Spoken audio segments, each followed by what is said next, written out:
आप देख रहे हैं जनभावना टाइम्स और मैं हूं आपके साथ पारिजात। यह है कोरोना की बात। कोरोना के नए नए वेरिएंट्स रोज डरा रहे हैं। अब वैज्ञानिकों ने समुद्र से 5,500 नए वायरस ढूंढ निकाले हैं जो माना जाता है कि आने वाले समय में बीमारियों की वजह बन सकते हैं, नई नई बीमारियां पैदा कर सकते हैं।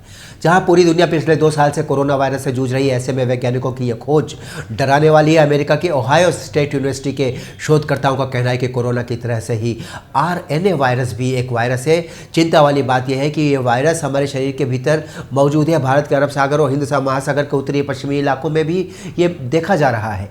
वैज्ञानिकों की इस खोज संबंधी स्टडी को हाल ही में साइंस जर्नल में प्रकाशित किया गया है, जिसमें बताया गया है कि वायरस ढूंढने के लिए वैज्ञानिकों ने दुनिया के सभी समुद्रों के 121 इलाकों से पानी के 35,000 सैंपल लिए और पानी के इन सैंपल्स की सघनता से जांच की गई।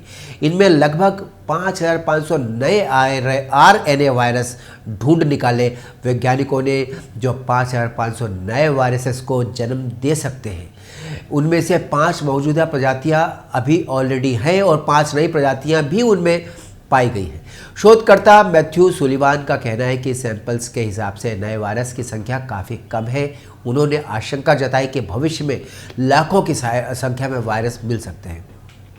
वैज्ञानिकों का कहना है कि रिसर्च खास RNA वायरस को लेकर हुई है, क्योंकि DNA वायरस के मुकाबले वैज्ञानिकों ने इन पर स्टडी कम की है। सुलिवान के मुताबिक आज हमें केवल उन्हीं RNA वायरस के बारे में पता है जिन्होंने दुनिया को मौत के खतरे में डाला हुआ है। इनमें कोरोना है, इन्फ्लुएंजा है और इबोला वायरस शामिल है।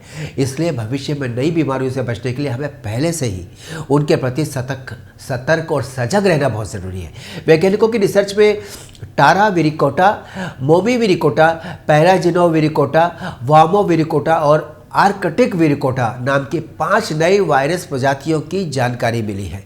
इनमें से टारा विरिकोटा प्रजाति दुनिया के हर समुद्र में मिली है, वहीं आर्कटिक विरिकोटा प्रजाति के वायरस आर्कटिक सागर में पाए गए हैं। शोधकर्ताओं के अनुसार इकोलॉजी के हिसाब से देखा जाए तो यह खोज बहुत ज़रूरी है। ये स्टडी समुद्री क्लाइमेट चेंज की जांच करने वाले तारा ओशियंस कंसोर्टियम नाम के ग्लोबल प्रोजेक्ट का एक हिस्सा है। इस अध्ययन में सभी RNA वायरस में RDRP नाम का एक प्राचीन जीन मिला है। माना जा रहा है कि यह जीन अरबों साल पुराना है। यह तब से मौजूद है जब DNA की कमी की शुरुआत का पता चला था। तब से लेकर अब तक ये कई बार इवॉल्व हो चुका है। RDRP की उत्पत्ति कैसे हुई, वायरस में इसका क्या काम है, इंसानों के लिए कितना खतरनाक है, इन सभी सवालों का जवाब अभी आना बाकी है, क्योंकि यह पूरी तरह से शोध का विषय है और इसमें वैज्ञानिकों को काफ़ी समय लग जाने की संभावना है। वैज्ञानिकों का कहना है कि फिलहाल तो हम अन्य वायरसों की उत्पत्ति का इतिहास खंगाल रहे हैं, ताकि उससे ये पता लगा सके कि कौन सा वायरस कब आया और उस वायरस से कोई नुकसान हुआ या फिर कोई फ़ायदा हुआ। अब ये भी समझ लेते हैं कि RNA और DNA वायरस में फ़र्क क्या है। RNA वायरस वो वायरस है जिसका जेनेटिक मटेरियल राइबोन्यूक्लिक एसिड है। RNA वायरस खुद को रेप्लिकेट नहीं कर सकते हैं। इससे होने वाली बीमारियों में corona, Ebola, rabies, influenza, hepatitis E, hepatitis C, polio जैसी बीमारियां शामिल हैं। वहीं DNA वायरस वो वायरस है जिसका जेनेटिक मटेरियल डीऑक्सीराइबोन्यूक्लिक एसिड है। DNA वायरस खुद को रेप्लिकेट कर सकते हैं। DNA वायरस से होने वाली बीमारियों में हेपेटाइटिस B, हार्पीस, चेचक, अफ्रीकन स्वाइन फीवर जैसी बीमारियां शामिल हैं। यानी कुल मिलाकर यही कह सकते हैं कि संकट अभी टला नहीं है। जिस तरह से हम Ebola, rabies, influenza, hepatitis, polio और चेचक जैसे रोगों से लड़कर और मेडिकल साइंस की मदद से उनका निदान निकाल रहे हैं, नई नई वैक्सीन और मेडिसिन हम लोग ईजाद कर रहे हैं, उसी तरह से समय रहते अगर हमें आने वाले इस खतरे का पता चल जाए तो हम काफ़ी हद तक महामारी के दुष्प्रभावों से बच सकते हैं। कोरोना अचानक से आ गया। वैज्ञानिकों से लेकर मेडिकल एक्सपर्ट तक सबके हाथ खाली थे, किसी को कुछ नहीं सूझ रहा था।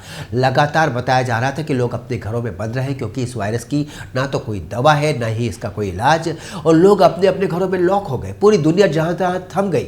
लोगों को लगने लगा कि अब क्या होगा, भविष्य की सारी चिंताएँ सताने लगी। लेकिन वैज्ञानिकों और मेडिकल साइंस के अथक प्रयास ने कोरोना के लिए वैक्सीन बना ली और लोग इस वैक्सीन को डोज लगवाकर आज खुद को सुरक्षित महसूस कर रहे हैं।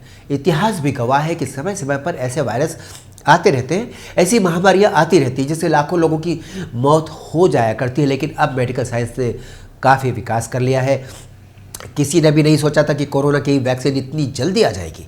वैक्सीन आई भी तो एक नहीं कई वैक्सीन बनकर आ गई। ऐसे में ज़रूरत है कि आने वाले वक्त को भांप लिया जाए, पहले से ऐसी तैयारी कर लिया जाए, ऐसे हथियार तैयार कर लिए जाए कि इस तरह के दुश्मन वायरस का डट कर मुकाबला किया जा सके। देखते रहिए जनभावना टाइम्स, फिर मिलते हैं बहुत जल्दी। नमस्कार।